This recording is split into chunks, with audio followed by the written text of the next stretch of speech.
अब जो जिसके लिए मैंने मैसेज किया था ग्रुप में, उस पर आते हैं कि वेद उपनिषद का थोड़ा सामान्य परिचय हम लोग देखते हैं। खासकर वेद का सामान्य परिचय हम लोग देखते हैं, इसको लेकर के बड़ा संशय की स्थिति होती है।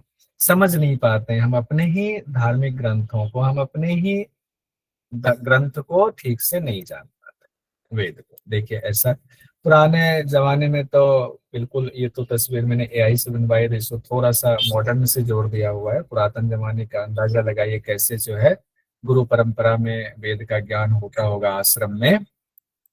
अब वेद के बारे में एक बात सब में एक मत सब लोग हैं कि वेद संसार का सबसे प्राचीन ग्रंथ है, प्राचीन ही ने सबसे बड़ा ग्रंथ है। इसमें कोई धर्म वाले ये नहीं कह सकते। एक तो हिंदू कोई धर्म नहीं है, हिंदू जो है वो एक पूरा रहन सहन का सिस्टम है। और हम जिसको मानते हैं ग्रंथ को, वो है वेद। और वेद बहुत विस्तारित ग्रंथ है, बहुत बड़ा ग्रंथ है, सबसे प्राचीन ग्रंथ है, इसको लेकर के कोई संशय नहीं। तो वेद शब्द का अर्थ क्या होता है यहां से जानते हैं, बिल्कुल शुरुआत से जानते हैं। एक भी चीज मिस मत कीजिए, बहुत ध्यान से सुनिए। वेद शब्द विद धातु से बना है। संस्कृत में एक धातु होता है, मेन मूल होता है, रूट होता है, उसी से सारे शब्द बनते हैं। ये विद धातु से बना है, और धातु का कुछ ना कुछ अर्थ होता है, एक धातु के कई अर्थ होते हैं। तो विद धातु से बना है, विद धातु का अर्थ होता है।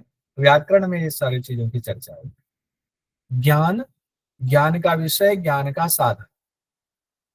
विद धातु के तीन अर्थ है, ज्ञान, ज्ञान का विषय, ज्ञान का साधन। तो वेद का क्या अर्थ हुआ? वह ज्ञान जो आपको सृष्टि के बारे में ऐसी जानकारी दे जिससे कि सारे संशय मिट जाए।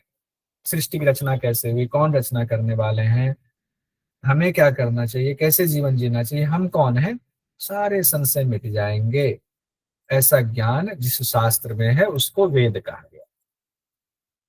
अब वेद के बारे में भाष्यकार हुए एक सायनाचार्य, आचार्य सायन के भी कहते हैं, उनके मुताबिक उन्होंने क्या कहा, इष्ट प्राप्ति, अनिष्ट को रोकना, उसके लिए जो लौकिक उपाय बताए गए हैं वो ग्रंथ वेद है। ठीक है, वेद में ये बातें हैं। एक आचार्य हुए विष्णुमित्र, उन्होंने क्या कहा, विद्यन्ते ज्ञानन्ते लभ्यन्ते वा एभी धर्मादि पुरुषार्था इति वेदाः।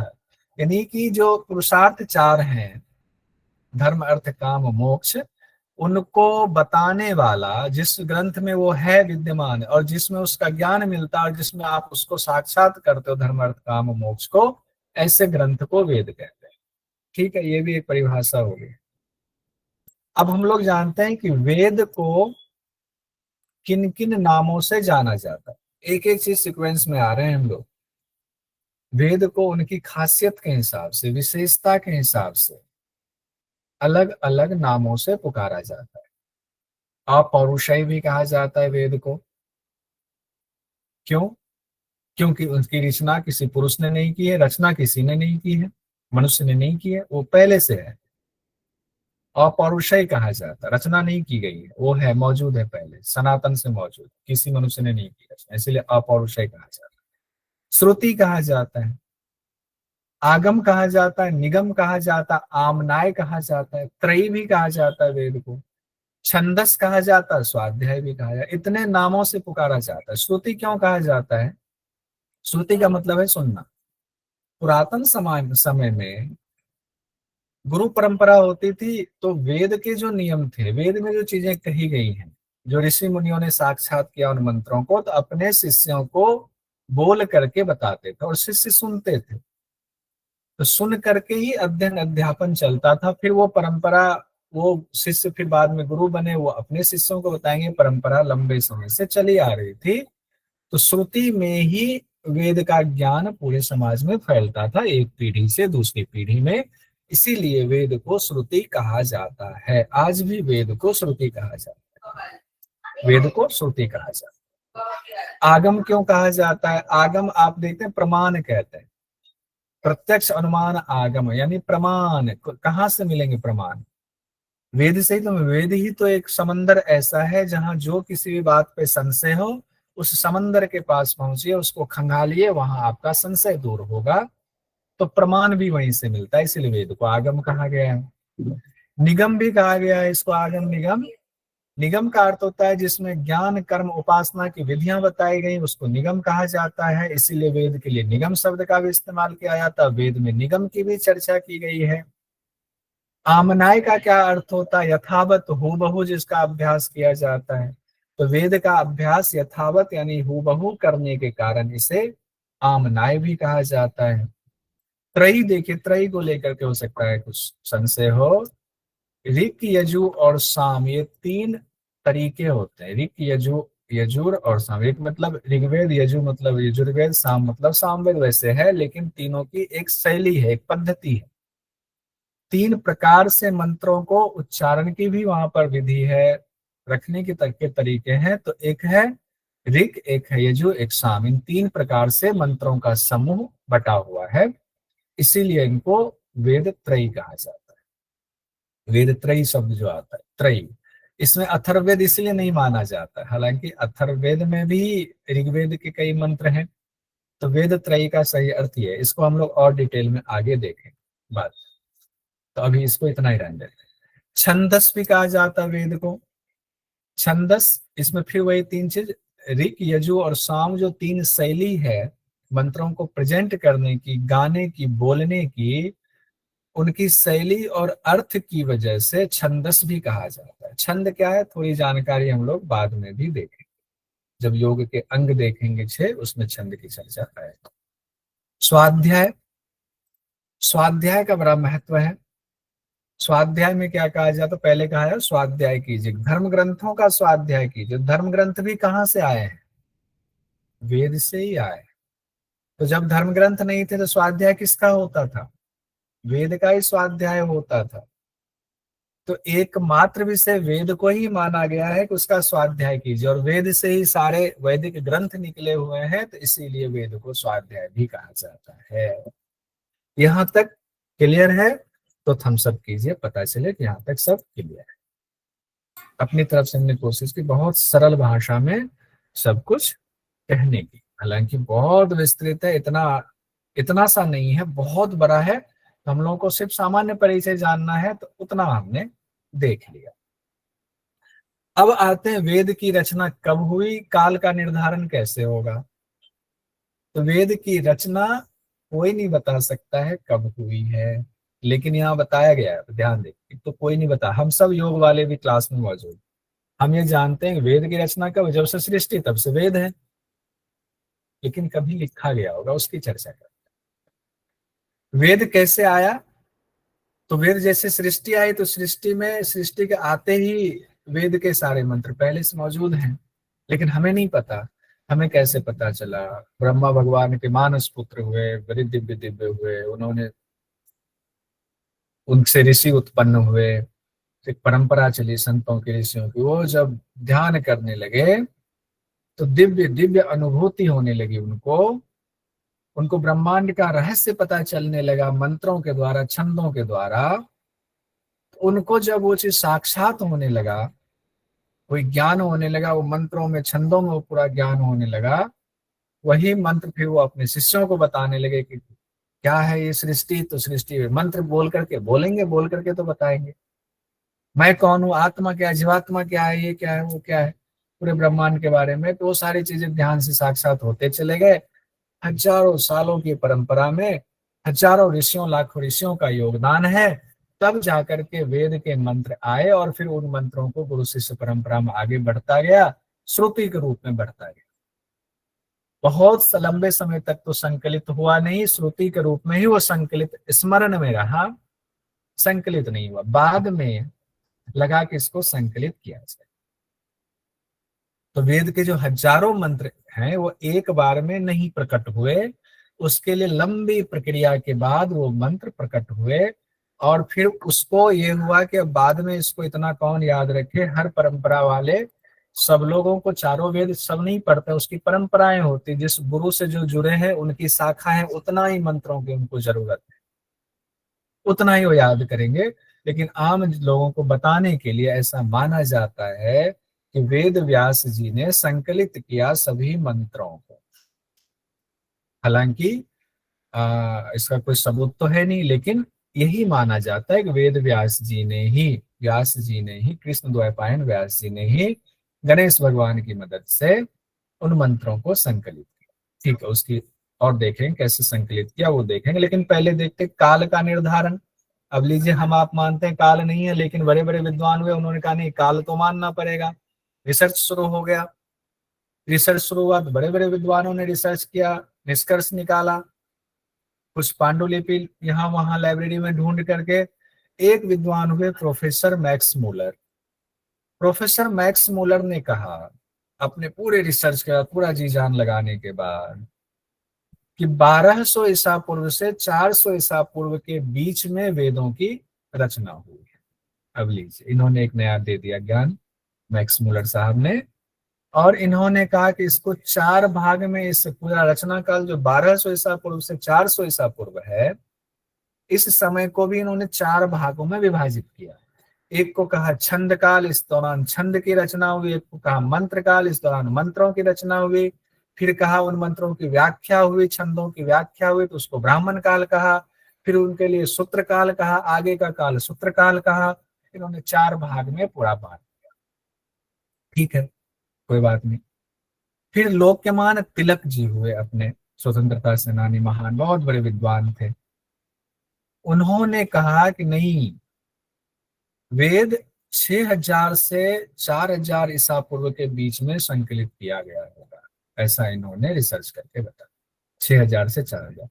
कई और नाम जो मैंने नहीं दिए हैं उसमें तो किसी ने तो 25,000 ईसा पूर्व पहले बताया, कि इन्होंने बताया हुआ है 60,000 ईसा पूर्व, ऐसे भी दिया। हमने 3 ही नाम दिए। अब इंपॉर्टेंट एक और है, दयानंद सरस्वती जी को देखिए। दयानंद सरस्वती जी ने कहा नहीं, काल में नहीं बांध सकते। सृष्टि के आरंभ के साथ ही वेदों का आविर्भाव हो गया, मंत्र साक्षात करते चले गए, ये प्रक्रिया चलती चली गई। तो इनका कहना था कि काल में इसको नहीं बांध सकते। तो वेदों के मंत्रों का संकलन करता माना जाता है कृष्ण द्वैपायन वेद व्यास जी को, ऐसा माना जाता है। एआई से हमने ये तस्वीर बनवाई है, तो इसमें कोई और टीका टिप्पणी नहीं करेंगे। अब देखिए, वेद का जो संकलन हुआ, मान लीजिए कि वेद व्यास जी ने किया, मानते हैं क्या हम लोग, तो पूरा विश्वास है। बाकी व्याख्याकार कुछ कहे ना कहे, वो क्या जानेंगे, वो तो बाद के विद्वान आए, वो सबूत ढूंढते हैं, ढूंढते रहिए सबूत। संकलन कैसे हुआ?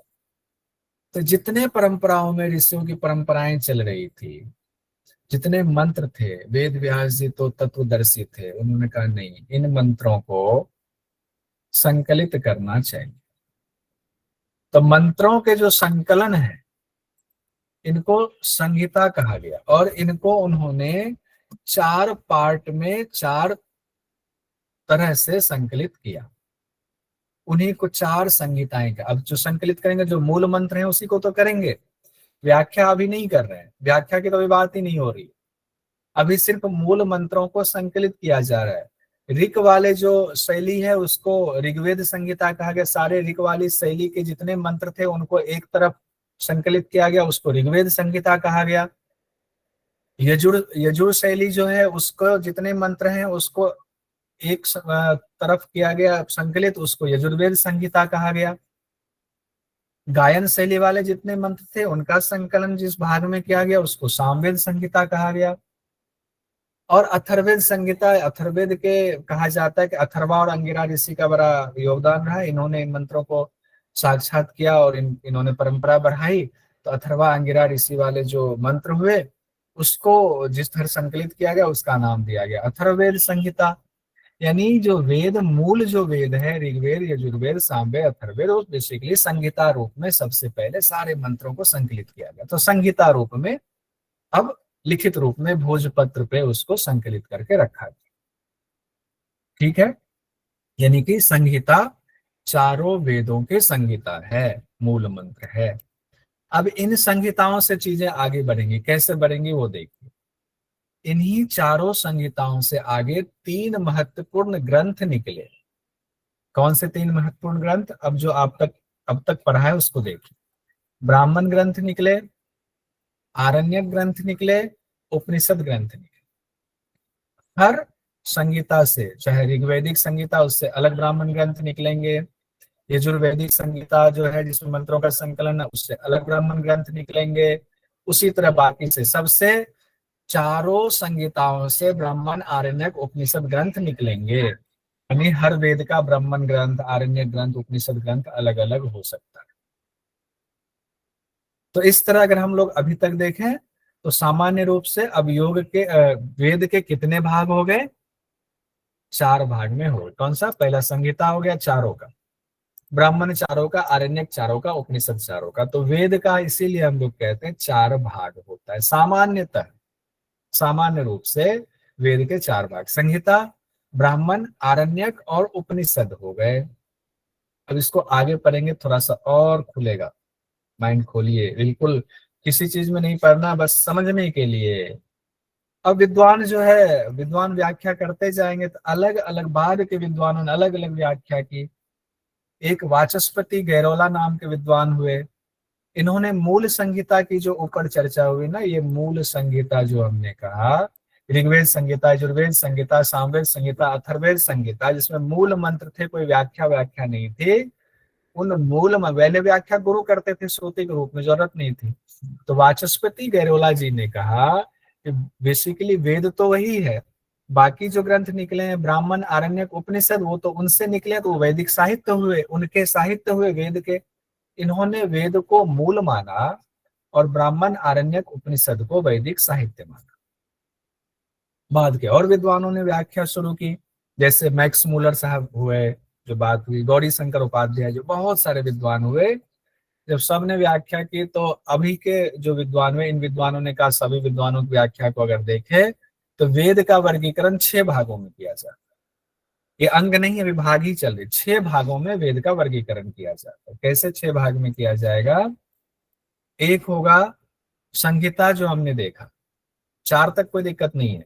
संहिता, ब्राह्मण ग्रंथ, आरण्यक ग्रंथ, उपनिषद, 2 जो है वेदांग और अनुक्रमणी साहित्य।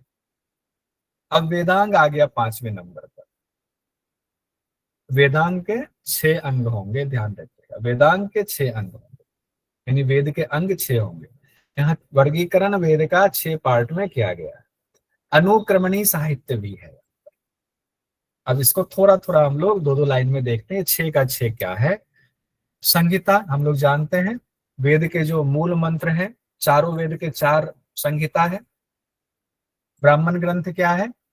उन्हीं मूल संहिताओं में से कर्मकांड, यानी यज्ञ, यहाँ यज्ञ का यज्ञ और जो कर्मकांड बताए गए हैं, उन यज्ञ और कर्मकांडों के जो मंत्र हैं उनको निकाल करके जो व्याख्या की गई है ऋषियों के द्वारा, संतों के द्वारा, विद्वानों के द्वारा, उनको ब्राह्मण ग्रंथ कहा गया है। उसमें पूजा पाठ की विधि विधान वो गद्यात्मक रूप में लिखी हुई है। तो हर वैदिक संहिता के अपने ब्राह्मण ग्रंथ हैं। मुख्यतः 8 ब्राह्मण ग्रंथ का नाम आता है। अभी हम लोग ये नाम ऐसे ना देख करके, थोड़ा पहले मैं 6 के 6 को एक एक लाइन में, 2-2 लाइन में देख लेते हैं, फिर इस पर आएंगे। परेशान मत होइएगा, इतना याद करने की जरूरत नहीं, समझिए। आरण्यक तीसरा है, आरण्यक हुआ, इनमें भी यज्ञों का वर्णन है, लेकिन इनमें यज्ञों का वर्णन और सहज तरीके से है, सरल तरीके से है। वन में रहने वाले लोग कैसे जीवन जिए, वहां कैसे यज्ञ करें, मुनि लोग कैसे यज्ञ करें, और जो सामान्य लोग वन में जाएंगे आरण्यक वाली स्थिति में कैसे यज्ञ करें, वो विधि विधान आज जिस ग्रंथ में है वही संहिता से ही मंत्र निकाल करके व्याख्या किया गया, आरण्यक ग्रंथ कहा गया। इन आरण्यक ग्रंथ में कर्मकांड के साथ ज्ञान कांड का भी समावेश था, यानी ब्रह्म विषयक चीजों का भी समावेश था। इसको आरण्यक ग्रंथ कहा गया, निकला वही संहिता से। तो विलुप्त तो हैं, बहुत सारे विलुप्त हो गए। 8 उपलब्ध आरण्यक ग्रंथ हैं, उनके नाम हम लोग अभी बाद में देखेंगे। चौथे नंबर पर आते हैं, चौथा भाग वेद का वर्गीकरण में उपनिषद। उपनिषद हुआ उपनिषद, यानी कि जो ज्ञान वाली चीजें, ब्रह्म विषयक जो विषय है, वहां से मंत्रों को निकालकर उसकी व्याख्या की गई, वो उपनिषद में रखा गया। उप मतलब निकट, नी मतलब श्रद्धा पूर्वक नीचे बैठना, यानी गुरु के पास श्रद्धा पूर्वक बैठ। तो सद धातु है, उपनिषद में धातु है सद, और 2 उपसर्ग लगा हुआ है, उप और नी, तो सद धातु बने। सद धातु के 3 अर्थ होते हैं, नाश होना, गति और शिथिल होना। नाश होना किसका नाश होगा? अविद्या का नाश होगा। गति किसका? ब्रह्म की प्राप्ति होगी। और शिथिल क्या हुआ? सांसारिक दुख शिथिल होंगे। तो उपनिषद का अर्थ क्या हुआ? गुरु के समीप बैठ करके ब्रह्म ज्ञान को प्राप्त करना। कितने उपनिषद हैं? तो मुक्तिको उपनिषद में कहा गया 108 संख्या, हालांकि इसको लेकर के संशय है, लेकिन अगर सबूत के तौर पर कहें मुक्तिको उपनिषद में 108 उपनिषद बताए गए हैं, एग्जाम में पूछा जाता है। अब हम लोग आते हैं वेदांग पर, 5वें नंबर पर। 4 तक तो देख लिया है, 5वां वेदांग। वेदांग 6 है, हम लोगों ने एक ग्रंथ में पढ़ा हुआ है, वेदांग मुंडक उपनिषद में पढ़ा हुआ है, वेद के 6 अंग की चर्चा। ठीक है, देखते हैं वेदांग क्या है।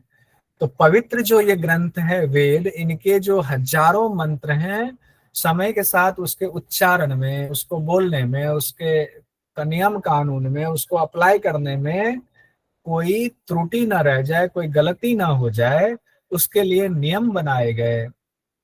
इन नियमों की वजह से उन मंत्रों की पवित्रता बनी रहे, उनके उच्चारण की शुद्धता बनी रहे, उसका अर्थ में कोई बदलाव ना आए, इसीलिए 6 नियम बनाए गए। यानी 6 मतलब 6 तरह के साहित्य की रचना हुई, यानी 6 साहित्य की रचना, उसी को वेदांग साहित्य कहा जाता है। इन्हें सूत्र साहित्य भी कहा जाता है। तो वेदांग साहित्य कितने हैं? 6। कौन कौन से? शिक्षा साहित्य, कल्प साहित्य, व्याकरण साहित्य, निरुक्त साहित्य, छंद साहित्य, ज्योतिष साहित्य। शिक्षा साहित्य में कोई एक ग्रंथ नहीं है, बहुत ग्रंथ इसमें होंगे शिक्षा से संबंधित, अलग अलग ऋषियों के नाम पर। कल्प साहित्य अलग, व्याकरण साहित्य अलग, निरुक्त साहित्य अलग, छंद साहित्य अलग, ज्योतिष साहित्य अलग। 6 5 हो गए। छठा क्या है? अनुक्रमणीय। अब इसको हम लोग कल डिटेल में थोड़ा इसको देख करके फिर आगे बढ़ेंगे। अभी छठे नंबर पर हम लोग आते हैं, जो वेद का वर्गीकरण किया गया, उसमें छठा क्या रहा? अनुक्रमणी वैदिक साहित्य। अनुक्रमणी हम लोग जानते हैं, अनुक्रमानिका, कि उसमें क्या क्या चीज है उसको सजा देते हैं।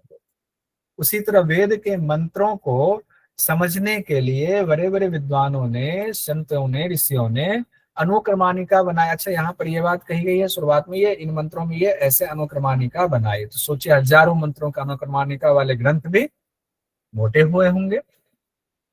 तो ये जो साहित्य बना अनुक्रमानी साहित्य, इसमें संहिता यानी कि जो चारों वेदों के जो मूल मंत्र का वाला ग्रंथ है, उनमें उन मंत्रों के ऋषि कौन है, वो मंत्र किस देवता के लिए कहा गया है, कौन से छंद का इस्तेमाल हुआ है, इस तरह से उनकी एक ऐसे ग्रंथों की रचना हुई। तो इनमें 2 नाम आते हैं, एक आचार्य शौनक जी, शौनक का नाम सुना हुआ, मुंडक उपनिषद में हम लोगों ने पढ़ा हुआ है, और एक आचार्य कात्यायन जी का, इन्होंने, इनके नाम, इनको क्रेडिट जाता है अनुक्रमणी वैदिक साहित्य को रचने का। हम लोगों ने वेद के वैदिक साहित्य के 6 भाग को यहाँ देख लिया। आज की कक्षा हम लोग यहीं तक रखेंगे। इसके बाद कल हम लोग इसी में थोड़ा सा डिटेल देखेंगे, 6 अंगों वाला डिटेल और देखेंगे, कौन कौन से और ग्रंथ है इसमें, वो देखेंगे और क्लियर होगा। अभी आज तक इतना मंथन कीजिएगा। एक से एक पीडीएफ वैसे गूगल पे भी मौजूद है, अच्छे अच्छे पीडीएफ हैं जो अच्छे संस्थान के हैं, उनको भी आप पढ़ सकते हैं। फिर कल हम लोग चारों वेदों का, यानी जो मूल वो संहिता है, उसका भी देखेंगे, एक परिचय, परिचय ही देख पाएंगे। 6 बहुत सुंदर। तो छठा भाग हो गया अनुक्रमणी वैदिक साहित्य।